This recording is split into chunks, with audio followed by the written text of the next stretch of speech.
Doctor Govind Thombare साहब।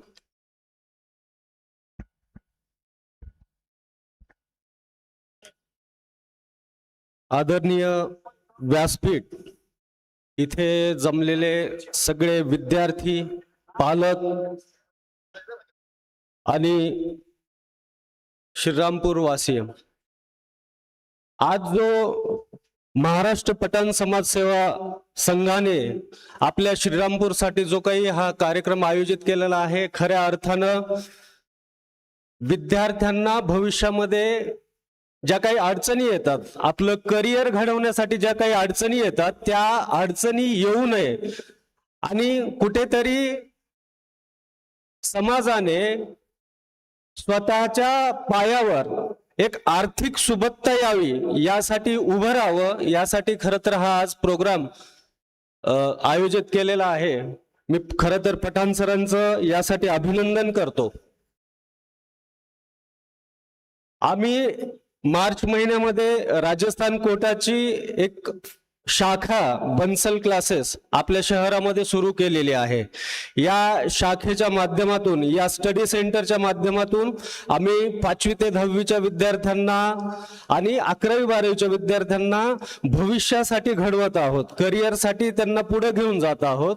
आणि या शहरामध्ये मी गेल्या 3 ते 4 महिन्यापासून ज्या पद्धतीनं काम करत आहे किंवा ज्या पद्धतीने इथल्या लोकांची मानसिकता ओळखत आहे, तर माझ्या असं लक्षात आलं सर, श्रीरामपूरमध्ये काम करताना इथल्या लोकांचा ओढा जास्तीत जास्त ज्या विद्यार्थ्यांनी आता 10वी पास आउट केलं आहे आणि ज्यांना असं वाटतंय की मी भविष्यामध्ये 11वी 12वी मध्ये सायन्स स्ट्रीम मधून इंजिनिअरिंग किंवा मेडिकल करायला पाहिजे, नीट जेई किंवा MST CET ची तयारी करायला पाहिजे, या श्रीरामपूर शहरामध्ये जास्तीत जास्त ओढा हा MST CET चा आहे की जास्तीत जास्त विद्यार्थ्यांना CET करायचे आहे, त्यातही त्यांना इंजिनिअरिंग करायचे आहे। त्यांना पॅरामेडिकल साइड मध्ये जायचं नाहीये किंवा मेडिकल स्ट्रीम मध्ये ऍडमिशन नाही पाहिजे, त्यांना CET करायची आणि इंजिनिअरिंग करायची।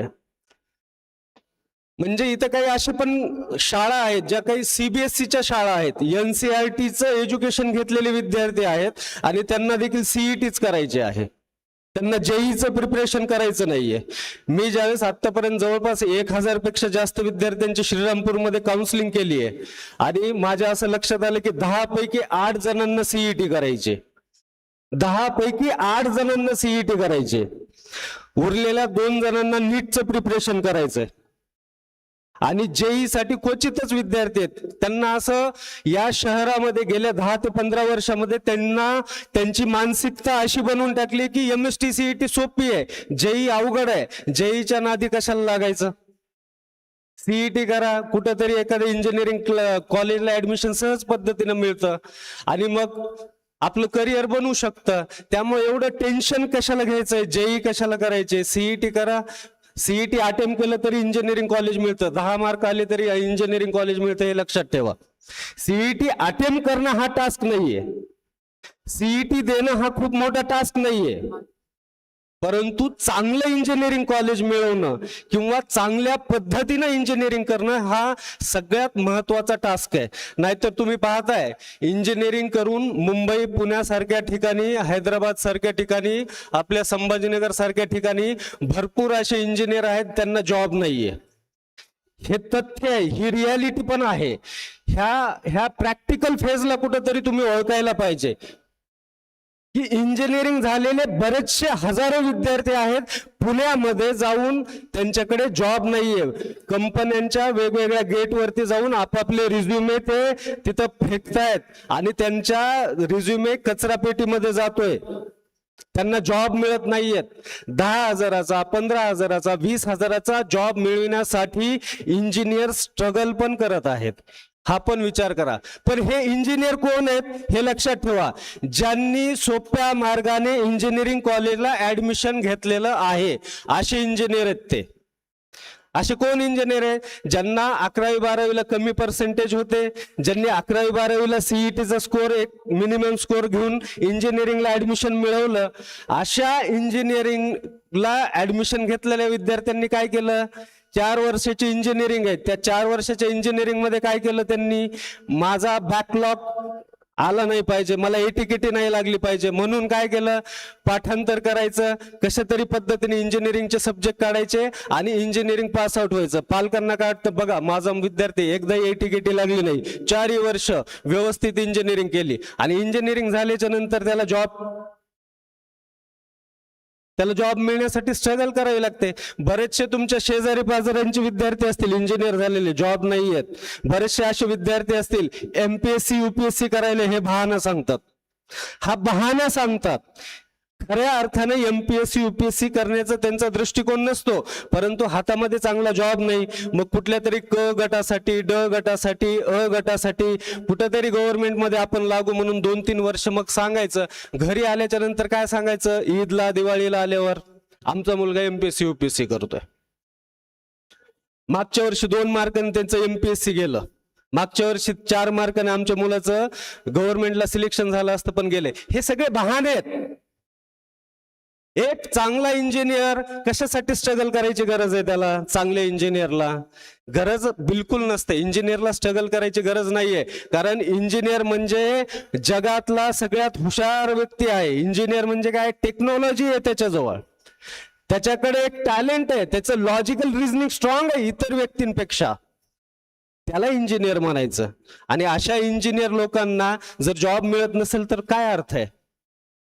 म्हणून लक्षात ठेवा, ज्यांना कुणाला, इथं बसलेल्या मुली, इथं बसलेले विद्यार्थी मुलं, तुम्हाला जर इंजिनिअरिंग करायची असेल तर JEE प्रिपरेशन नक्की करा, JEE. आणि JEE सोबत CETचं प्रिपरेशन सहज पद्धतीनं होतं. आता त्याच्यामधला डिफरन्स काय, MST CET आणि JEE मधला डिफरन्स काय. CET म्हणलं थोडीशी पातळी JEE पेक्षा सोपी असते, परंतु तिथे काय असतं, थेरम बेसिस क्वेश्चन्स असतात CET मध्ये, आणि JEE मध्ये काय थोडेसे ऍडव्हान्स लेवलचे क्वेश्चन्स असतात. डेप्थ मध्ये जावं लागतं, लॉजिकली काहीतरी विचार करावा लागतो JEE मध्ये, आणि तिथं क्वेश्चन्सची पातळी थोडीशी स्ट्रॉंग असते. म्हणून JEEचं प्रिपरेशन करताना जवळपास 109-110 चॅप्टर आहेत JEEचं प्रिपरेशन जर करायचं असेल तर, आणि त्याच्यापैकी 79 ते 80 चॅप्टर CETचे आहेत. म्हणजे तुम्ही JEEचं प्रिपरेशन करत असाल तर तुमचं CETचं प्रिपरेशन होणारच आहे. पण JEE करून जर तुम्ही इंजिनिअरिंग केली तर तुम्हाला चांगलं नॅशनल लेवलचं NIT सारखं कॉलेज मिळू शकतं, गव्हर्नमेंटचं COEP सारखं कॉलेज मिळू शकतं, प्रायव्हेट सेक्टर मधले चांगले चांगले कॉलेज मिळू शकतात, बिट्स पिलानी सारखे. मग अशा ठिकाणी इंजिनिअरिंग कराल किंवा ऑटोनॉमस कॉलेज मिळू शकतात तुम्हाला. आणि तिथून जर तुम्ही इंजिनिअरिंग चांगली केली, तुमचं जर अकॅडमिक्स तुम्ही चांगलं ठेवलं, तुमचं सब्जेक्ट नॉलेज जर तुम्ही चांगलं ठेवलं, तर तुम्हाला 100% जॉब ऑपॉर्च्युनिटीज चांगल्या मिळतील. आणि ती इंजिनिअरिंग करत असताना अपस्किल बेसिसचे काही कोर्सेस करा. आता तो काळ आलाय, जसं आता सरांनी सांगितलं, आर्टिफिशियल इंटेलिजन्सचा जमाना आलाय, तर AI ला संलग्न असलेले काही कोर्सेस तुम्हाला करावे लागणार आहेत. आता आपल्या विद्यार्थ्यांना काय, एक ट्रेंड आला, त्या ट्रेंडच्या मागे लागण्याची सवय लागलेली असते, त्याला फॉलो करायची सवय लागलेली असते की हा ट्रेंड आहे. आता कम्प्युटर सायन्स IT चा ट्रेंड आहे तर त्याच्या मागे लागणार. मी ज्यावेळेस इंजिनियर झालो त्यावेळेस मेकॅनिकल इंजिनिअरिंग आणि सिव्हिलचा ट्रेंड होता, त्यावेळेस सगळ्यांना मेकॅनिकल इंजिनिअरिंग करायचं होतं. आता काय झालंय, कम्प्युटर सायन्स IT यांच्या मागे लागलेत विद्यार्थी. जसं की सर म्हणले की दर 5 वर्षांनी इंजिनिअरिंगचा फ्युचर स्कोप चेंज होत असतो, तर आपला फ्युचर स्कोप बघून आपण खरं तर एखादी ब्रांच निवडायला पाहिजे. आणि तसं बघायला गेलं तर कुठल्याही ब्रांचला स्कोप आहे, पण आपण कसे विद्यार्थी असले पाहिजेत, टॉप 20% मध्ये असलो पाहिजेत. फक्त इंजिनिअरिंग पास करणं किंवा इंजिनिअरिंगला लागणं म्हणजे तुम्ही चांगले इंजिनियर होणार आहेत असा भाग नसतो. ज्यानं 11वी-12वी चांगली केलेली आहे, ज्यानं फिजिक्स, केमिस्ट्री आणि मॅथमॅटिक्स चांगलं घासून केलेलं आहे, चांगल्या पद्धतीने केलेलं आहे, अशा विद्यार्थ्यांना इंजिनिअरिंग मध्ये अडचण होत नाही. पण तुम्ही आत्ताच घाबरता 11th-12thला, JEE कसं करू, JEE तर अवघड आहे, CETच केलेलं बरं आहे, अशा म्हणणाऱ्या विद्यार्थ्यांचं कुठंतरी करिअर धोक्यात जातं. लक्षात ठेवा, इंजिनियर बनण्याला प्राधान्य देऊ नका, चांगला इंजिनियर बनण्याला प्राधान्य द्या, जो की लाखो करोडोचं पॅकेज घेऊ शकतो.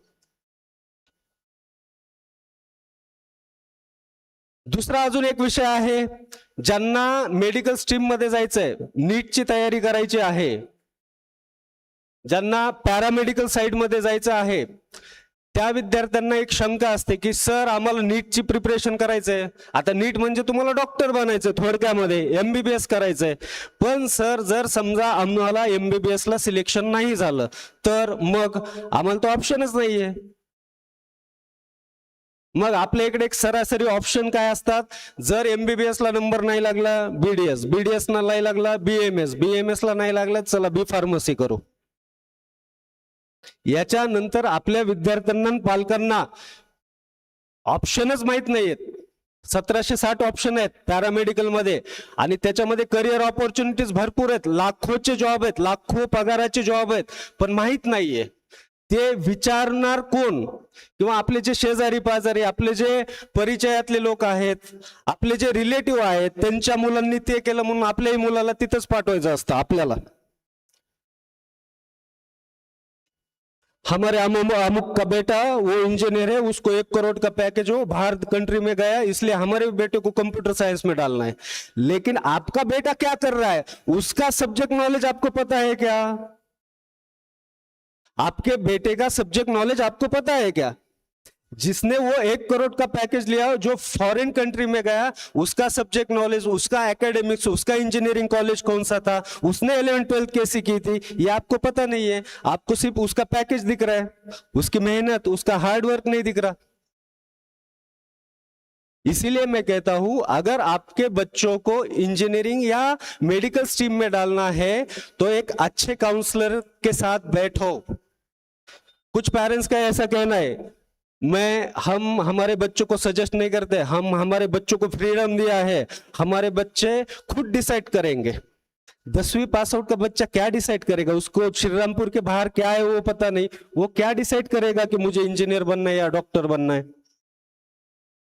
वो कैसे डिसाइड कर सकता है? नहीं, हमारे बच्चा ही डिसाइड करेगा. हम कभी बच्चों को प्रेशर नहीं देते. हमारी अभी ऐसी सिचुएशन है सर, हमने कभी बच्चों को परेशान नहीं किया. हमारा बच्चा होशियार है, हमने उसको पूरा फ्रीडम दिया है. फिर उसको मिसगाइड करने वाले बहुत सारे बच्चे मिलेंगे या फिर उसको मिसगाइड करने वाले बहुत सारे लोग मिलेंगे. वो बोलेंगे नहीं वो इंजीनियरिंग कर रहा है, या फिर उसके दोस्त इंजीनियरिंग कर रहे हैं, या फिर उसके कुछ रिलेटिव में उसका, मैंने जो आपको एग्जांपल बताया कि उसने उसको देख के उसको इंजीनियरिंग करना है. उसको खुद को पता नहीं है कि मेरा सब्जेक्ट नॉलेज, मेरा एकेडमिक्स क्या है. इसलिए डिसीजन जब भी आपको करियर चूज करना है, आफ्टर 10th की बात कर रहा हूं मैं, आफ्टर 10th 10वीं के बाद की बात कर रहा हूं. अगर आपको 10वीं के बाद करियर चूज करना है तो आपको एज ए पेरेंट्स, स्टूडेंट और एक अच्छे काउंसलर के साथ बैठ के उसका एनालिसिस करो और उसके बाद डिसाइड करो कि उसको किस फील्ड में भेजना है. फिर उसको फ्रीडम दे दो और उसका रियलिटी चेक करना बहुत जरूरी है. अब रियलिटी चेक की बात मैं क्यों कर रहा हूं, ये एक बार देखो. रियलिटी चेक यानी कि आजकल ये 5-6 साल में क्या हो रहा है, बच्चे आउट ऑफ मार्क्स ला रहे 10th एग्जाम में. उसको 100 में से 100% है. बच्चों को 10वीं में 100 में से 100% आ रहे. मराठी, उर्दू, हिंदी, इंग्लिश 100 में से 100 मार्क. लैंग्वेज सब्जेक्ट में 100 में से 100 मार्क कैसे आ सकते, बोलो? लैंग्वेज में, मराठी में, उर्दू में 100 में से 100 मार्क कैसे आ सकते? इंग्लिश में 100 में से 100 मार्क कैसे आ सकते? ये हमारी एजुकेशन सिस्टम जो है ये हमारे बच्चों को खाते जा रही है. फेलियर जो आ रहा है बच्चों को, उसका रीजन ये है कि हमें लग रहा है कि हमारा बच्चा आउट ऑफ मार्क लेने वाला है, वो बहुत होशियार बच्चा है. लेकिन रियलिटी चेक करेंगे ना, अब मेरे पास हर दिन 10, 15, 20 बच्चे 10th पास आउट वाले आते हैं कि सर मैं क्या करूं. तब मैं उनको कुछ सिंपल कॉन्सेप्ट पूछता हूं, साइंस मैथ वाले, उनको उसकी डेफिनेशन नहीं आती. What is mean by motion, motion K types बताने नहीं आते, लेकिन उसको 92% है, उसको 98% है. फिर वो क्या खा के इंजीनियरिंग करेगा या फिर मेडिकल में जाएगा? और पेरेंट्स को क्या लग रहा है, मेरा बेटा 90 अबव परसेंटेज है सर, बहुत होशियार है. बेस्ट ऑफ 5 की वजह से ये सब चीजें हो रही है. बेस्ट ऑफ 5 की वजह से परसेंटेज अच्छे दिख रहे, लैंग्वेज सब्जेक्ट में आउट ऑफ मार्क मिल रहे. आपके जमाने में देखो, अपने मम्मी पापा से, यहाँ पे जितने भी बच्चे बैठे उन्हें अपने मम्मी पापा से पूछो, आपके टाइम में पूरे तालुका में कितने परसेंटेज को फर्स्ट बच्चा आता था? 70 मार्क्स, 70% मिलने के लिए कितनी मशक्कत करनी पड़ती थी, ये पूछो अपने पेरेंट्स को एक बार। यानी हम टैलेंटेड नहीं थे, सिर्फ आप टैलेंटेड हो क्या? हमारा जमाना टैलेंटेड नहीं था क्या? अभी का ही जमाना टैलेंटेड है क्या? ऐसा कुछ है क्या? जेनेटिक्स तो वही है, डीएनए तो वही है, बराबर है कि नहीं बराबर? एजुकेशन सिस्टम का प्रॉब्लम है ये। इसलिए कभी भी कुछ भी चीजें करते टाइम ओपिनियन लेना, ओपिनियन किससे लेना? किसी टपरी वाले को जाके पूछो, आपको डॉक्टर कैसे बनना है या फिर इंजीनियर कैसे बनना है वो नहीं बता सकता, लेकिन वो सजेस्ट करता है, अमुक का बेटा वो कर रहा है तो तू भी बेटा वो कर। एक वकील बताता है कि बेटा तू नीट की तैयारी कर। जो स्पेशलाइजेशन किए वाले लोग हैं ना, जिस फील्ड में जिसका स्पेशलाइजेशन है, उससे जाके आप बातचीत करो, वो आपको सही रास्ता दिखाएगा, वो आपके बच्चे की रियलिटी चेक करवा के देगा, कोई भी करवा के नहीं दे सकता। जिसका एकेडमिक नॉलेज अच्छा है, जिस स्ट्रीम में आपके बच्चों को डालना है, उसके पास जाके बैठो आधा घंटा 1 घंटा, उसके बाद समझ में आएगा कि आपके बच्चे ने क्या करना चाहिए। बराबर है? बहुत सारे ऐसे बच्चे हैं आफ्टर 12th, अब जिन्होंने कुछ भी नहीं करा, ठीक से सीईटी नहीं कर पाए, ठीक से नीट नहीं कर पाए, ठीक से जेई नहीं कर पाए, अब वो बच्चों को लग रहा है कि हमें जॉब अपॉर्चुनिटीज नहीं, आफ्टर 12th हम क्या करें क्या नहीं करें। बहुत सारे ऐसे करियर अपॉर्चुनिटीज, 1-1 साल के डिप्लोमा कोर्स है, वो करके भी आप गवर्नमेंट में सिलेक्शन मिल सकता है आपको। इसलिए आप थोड़ा सा उस चीज को गौर करो। जैसे कुछ ऐसे कोर्सेज है, डेटा एनालिसिस है जैसे कोर्सेज है, अब आईटी में, कंप्यूटर साइंस में बहुत सारे, एआई में कोर्सेज आ गए, फिर पैरामेडिकल स्ट्रीम में बहुत सारे कोर्सेज है। जैसे कि देखो सैनिटरी इंस्पेक्टर, मेरे कुछ बच्चे हैं जिन्होंने कुछ भी नहीं करा, मेरे ऐसे 3 बच्चे अभी गवर्नमेंट में सिलेक्ट हो गए पिछले मंथ में, सैनिटरी इंस्पेक्टर का 1 साल का कोर्स करके। तो ऐसे बहुत सारे ऑप्शन है, सिर्फ आपको क्या करना है, किसी एक्सपर्ट के साथ बैठना है।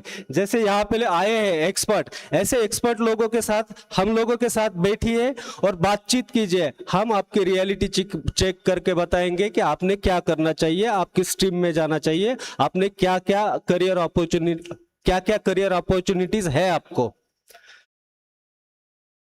हम यहाँ पे बंसल क्लासेस के माध्यम से नीट, जेई, एमएसटी, सीईटी का प्रिपरेशन अच्छे तरीके से करवा के ले रहे हैं। यहाँ पे राजस्थान कोटा की फैकल्टी एक अच्छा सिस्टम यहाँ पे खड़ा किया है।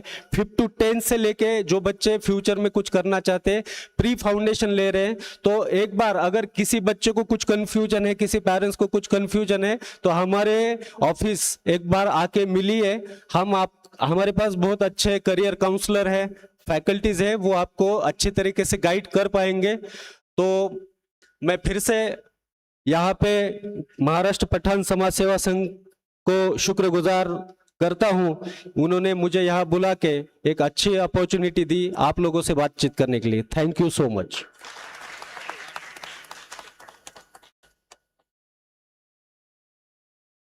बहुत बहुत शुक्रिया ठोमरे सर। JEE और मेडिकल एडमिशन के सिलसिले में बहुत अच्छी जानकारी आपने दी। वक्त की कमी की वजह से हम ज़्यादा वक्त आपको दे नहीं सके। Thanks again.